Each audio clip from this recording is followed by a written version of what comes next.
ਤੁਸੀਂ ਹੁਣ ਦੀ ਕਬੱਡੀ ਨੂੰ ਕਿਸ ਲੈਵਲ ਤੱਕ ਦੇਖਦੇ ਕਿ ਆਉਣ ਵਾਲੀ ਕਬੱਡੀ ਵਿੱਚ ਫਿਊਚਰ ਹੈ ਜਿਹੜੇ ਬੱਚੇ ਖੇਲਣ ਦੇ ਹੋਏ ਆ ਕਿ ਜਿਹਦੀ ਵਜ੍ਹਾ ਦੇ ਨਾਲ ਲੋਕ ਜਿਹੜੇ ਬੱਚੇ ਆਉਣ ਵਾਲੇ ਆ ਉਹ ਵੀ ਇਹਨੂੰ ਦੇਖ ਕੇ ਕਬੱਡੀ ਖੇਲਣ ਕਿ ਹਾਂ ਜੀ ਇਹਦੇ ਵਿੱਚ ਫਿਊਚਰ ਹੈ ਵਾ? ਨਹੀਂ, ਫਿਊਚਰ ਤੇ ਹੈ ਇਹਦੇ 'ਚ। ਵੇਖੋ ਨਾ ਕਿ ਇਸ ਟਾਈਮ ਮੈਂ ਤੇ ਇਹ ਦੇਖਿਆ ਕਿ ਜਿਸ ਲੜਕੇ ਨੂੰ ਕੱਛਾ ਪਾਣਾ ਵੀ ਮਾੜਾ ਜਿਹਾ ਹੁੰਦਾ ਸੀ ਨਾ, ਉਹ ਬੱਚਾ ਵੀ ਕੈਨੇਡਾ ਗਿਆ, ਐਕਟ ਗਿਆ, ਇਸ ਸਾਲ ਨਿਊਜ਼ੀਲੈਂਡ ਗਿਆ, ਹਾਂਜੀ, ਇੰਗਲੈਂਡ ਗਿਆ, ਆਸਟ੍ਰੇਲੀਆ ਗਿਆ, ਮਲੇਸ਼ੀਆ 'ਚ ਗਏ ਨੇ ਲੋਕ।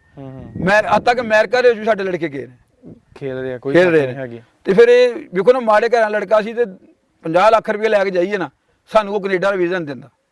ਸਾਡੇ ਮੁਖਤੇ ਲੜਕੇ ਜਾਣਦੇ ਜਾ ਰਹੇ ਸੀ, ਉਹਨਾਂ ਲੋਕਾਂ ਦਾ ਸਿੱਖਾਂ ਦਾ ਸ਼ੁਕਰੀਆ ਅਦਾ ਹੀ ਨਹੀਂ ਕਰ ਸਕਦੇ। ਇਸੇ ਤਰ੍ਹਾਂ ਕੋਈ ਸ਼ੱਕ ਨਹੀਂ ਹੈ। ਤੇ ਤੁਸੀਂ ਇਸੇ ਲੈਵਲ ਦੇ ਉੱਤੇ ਪਾਕਿਸਤਾਨ ਦੇ ਸਪੋਰਟਰਾਂ ਨੂੰ ਕੀ ਕਹਿਣਾ ਚਾਹੁੰਦੇ ਕਬੱਡੀ ਦੇ ਮੁਤਾਬਕ? ਅਸੀਂ ਤਾਂ ਵੀ ਸਾਡੇ ਲੜਕਿਆਂ ਦੀ ਸਪੋਰਟ ਕਰੋ, ਬੱਚਿਆਂ ਨੂੰ ਸਪਾਂਸਰ ਦਿਓ ਯਾਰ। ਇਹ ਬੱਚੇ ਨੇ ਸਾਡੇ ਜਿਹੜਾ ਟੈਲੈਂਟ ਘੱਟ ਹੈ, ਇੰਡੀਆ ਦੇ ਲੜਕੇ ਸਾਡੇ ਨਾਲ ਕਿਉਂ ਅੱਛੇ ਨੇ? ਉਹਨਾਂ ਦੀ ਸਪੋਰਟ ਜ਼ਿਆਦਾ, ਪਿੱਛੇ ਉਹਨਾਂ ਦਾ ਟੈਲੈਂਟ ਜ਼ਿਆਦਾ ਉਹਨਾਂ ਲੋਕਾਂ ਦੇ ਵਿੱਚ। ਇਹਦੀ ਵਜ੍ਹਾ ਤੋਂ ਟੈਲੈਂਟ ਨਹੀਂ ਜ਼ਿਆਦਾ, ਟੈਲੈਂਟ ਸਾਡੇ ਦੀ ਜ਼ਿਆਦਾ, ਲੇਕਿਨ ਉਹਨੇ ਸਪੋਰਟ ਜ਼ਿਆਦਾ। ਉਹਨਾਂ ਦੇ ਤਾਂ ਸੁਣਿਆ ਖਿਲਾੜੀ ਇੱਕ ਦਿਨ ਦੇ ਵਿੱਚ 3-3 ਮੈਚ ਖੇਲਦੇ ਆ, ਖੇਲਦੇ ਨੇ। ਉਹ ਜਾਂ ਬੈਸਟ ਲੜਕੇ ਨਾ ਉਹਨੂੰ ਵੋਲਟ ਆਉਂਦੇ ਨਾਮ, ਅਸੀਂ ਮੋਟਰਸਾਈਕਲਾਂ ਨੇ ਉਹ ਵੋਲਟ ਆਉਂਦੇ। ਉਹ ਇੱਕ ਲੜਕੇ ਨੇ 20 ਮੋਟਰਸਾਈਕਲ ਜਿੱਤੇ ਨੇ ਇੱਕ ਸੀਜ਼ਨ ਦੇ ਵਿੱਚ, ਟਰੈਕਟਰ ਤੱਕ, ਗੱਡੀਆਂ ਤੱਕ। ਉਹ ਇੰਨਾ ਨਾਮ ਰੱਖਦੇ ਨੇ। ਤੇ ਆਪਣੇ ਇੱਥੇ ਦਾ ਇਨਾਮਾਤ ਕਿਉਂ ਨਹੀਂ? ਸਾਡੇ ਨਾਮਾਂ ਤੇ 20,000 25,000 ਲੋਕੀ ਮਿਲਿਆ ਤੇ ਮੈਚ ਰੱਖਦੇ ਨੇ। 20,000 25,000 ਨਾਮ ਰੱਖਿਆ। ਉਹ ਅਦਲੋਮਾਨ ਉਹਨਾਂ ਵਾਸਤੇ ਬੜੇ ਪੈਸੇ ਨੇ। ਜਿਹਨੂੰ 11 ਲੜਕੇ ਤੇ 2 ਨਾਲ ਓਪਨ ਪਾਏ ਹੁੰਦੇ ਨੇ ਨਾ, ਉਹ ਸਾਰੇ ਲੜਕੇ ਓਪਨ ਲਾਏ ਨੇ। ਪਿਛਲਾ ਮੈਚ ਅਸੀਂ 91 ਲਾਹੌਰੀਆਂ ਵਾਲੇ ਜਿੱਤ ਕੇ ਆਏ ਹੁਣ।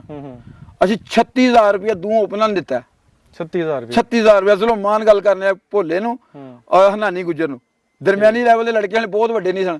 36,000 ਰੁਪਇਆ ਅਸੀਂ ਆਪਣੇ ਹੱਥਾਂ ਨਾਲ ਪਰਸੋਂ ਦੇ ਕੇ ਆਏ। ਤੇ ਤੁਸੀਂ ਉਹਨਾਂ ਕੋ ਕਿੰਨਾ ਲਿਆ ਸੀ ਕਮੇਟੀ ਕੋ? ਉਹਨਾਂ ਸਾਨੂੰ 95,000 ਰੁਪਇਆ ਦਿੱਤਾ। 36,000 ਤੇ ਅਸੀਂ ਉਧਰ ਤੁਰ ਗਿਆ ਸਾਡਾ। ਮਗਰ ਗੱਡੀ ਦਾ ਕਿਰਾਇਆ ਕੱਢ ਲਓ 8,000 ਰੁਪਇਆ, ਤੇ ਮਗਰ ਲੜਕਿਆਂ ਨੂੰ 2-2,000 ਰੁਪਇਆ ਹੁੰਦਾ।